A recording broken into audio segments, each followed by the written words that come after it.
welcome back to my channel. Back.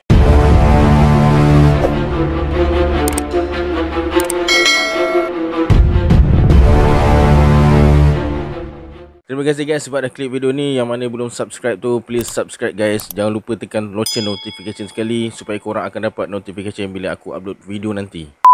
Ok guys, dalam video kali ni aku nak kongsikan dengan korang tentang salah satu fenomena aneh yang dipanggil fenomena SHC. Tanpa membuang masa, let's jump to the story. Bam!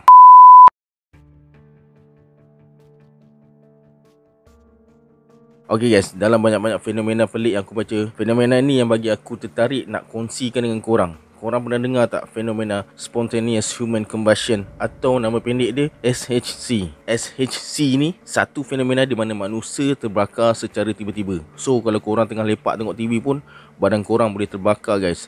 Yang peliknya tak ada satu pun bahan api atau punca kebakaran yang dijumpai dekat sekitar mangsa SHC ni. Susah sangat nak sebut SHC.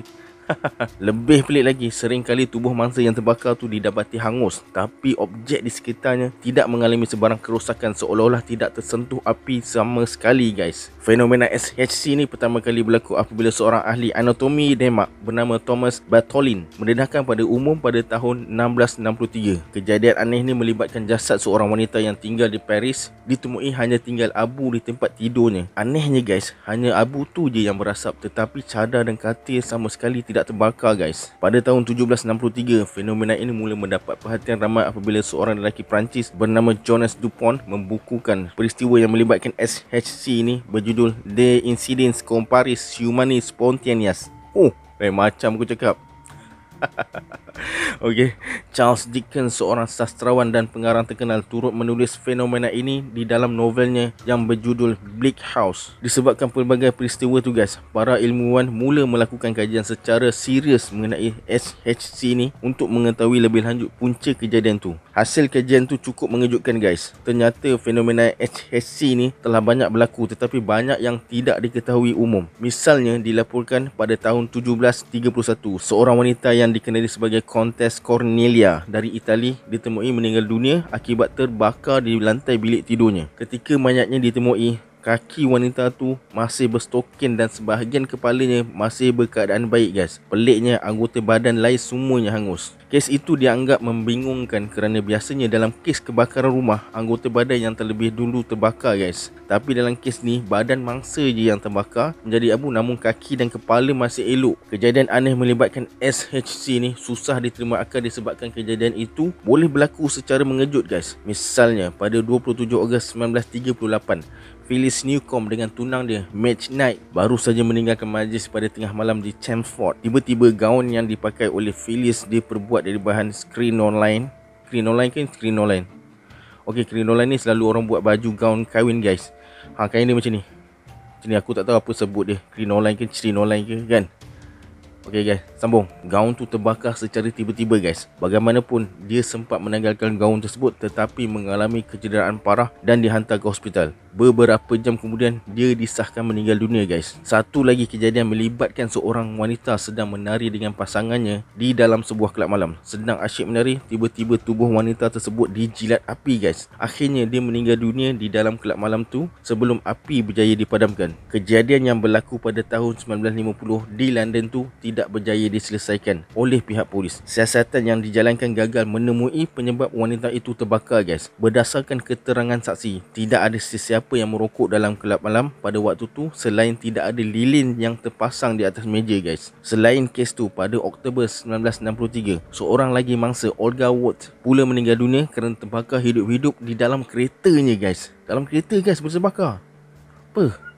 Pihak polis yang menjalankan siasatan mengesahkan mereka tidak menemui sebarang petanda atau bau bahan kimia mudah terbakar dalam kereta mangsa guys. Yang lebih-lebih aneh lagi guys, hanya tubuh Olga je yang terbakar, manakala kushin kereta dia masih dalam berkeadaan baik guys. Mangsa SHC seterusnya, Dr. John Irving Bentley, yang ditemui mati terbakar di dalam bilik mandinya pada Disember 1966. Ketika ditemui, hanya kakinya yang masih elok, manakala anggota lain semuanya hangus terbakar guys. Yang pelik Peliknya lagi, barang-barang dekat dalam bilik mandi mangsa langsung tidak terbakar. Kes ini juga merupakan salah satu kes SHC yang paling terkenal di dunia. Selepas kejadian itu, para ilmuwan yang mengkaji membuat rumusan bahawa salah satu penyebab yang paling popular berlakunya kejadian SHC ini dikenali sebagai efek sumbu. Kesemua mangsa terlibat dikatakan tidak sedarkan diri akibat serangan jantung atau terlampau banyak minum minuman beralkohol. Teori ini bagaimanapun dianggap lemah guys. Faktanya ketika kejadian, banyak mangsa sedang melakukan aktiviti secara aktif ketika SHC ini berlaku. Selain itu, sumber daripada percikan api seperti rokok tidak dapat diterima sebagai faktor utama yang berupaya membakar tubuh mangsa guys. Ada juga kajian mengaitkan fenomena SHC ini berlaku akibat adanya penyimpanan medan magnetik bumi. Hipotesis ni, okey guys, hipotesis ni maksud dia kalau mengikut Kamus Dewan Bahasa dan Pustaka, ia bermakna sesuatu pendapat yang dianggap benar sebagai alasan walaupun kebenarannya masih belum dibuktikan. Kalau bahasa pasar kita selalu orang guna perkataan andaian.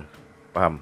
Okey, sambung. Hipotesis ni menyatakan bahawa manusia tertentu memiliki kemampuan untuk mengumpul gelombang magnetik sehingga kemuncaknya membentuk unggun api, membolehkan tubuh terbakar secara tiba-tiba guys. Satu lagi hipotesis iaitu teori gas metana.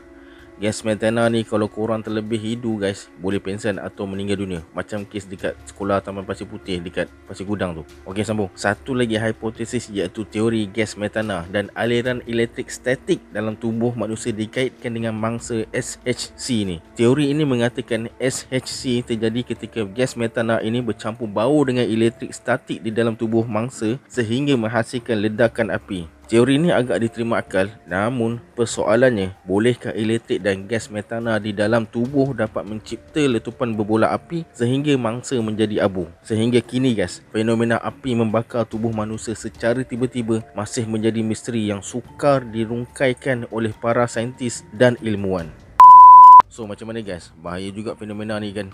Badan boleh terbakar secara tiba-tiba. Okey guys, sampai sini video untuk hari ni. Terima kasih kepada korang yang telah menonton video ni dan tunggu video aku selanjutnya. Tunggu. Korang jangan lupa subscribe sekali. Adios.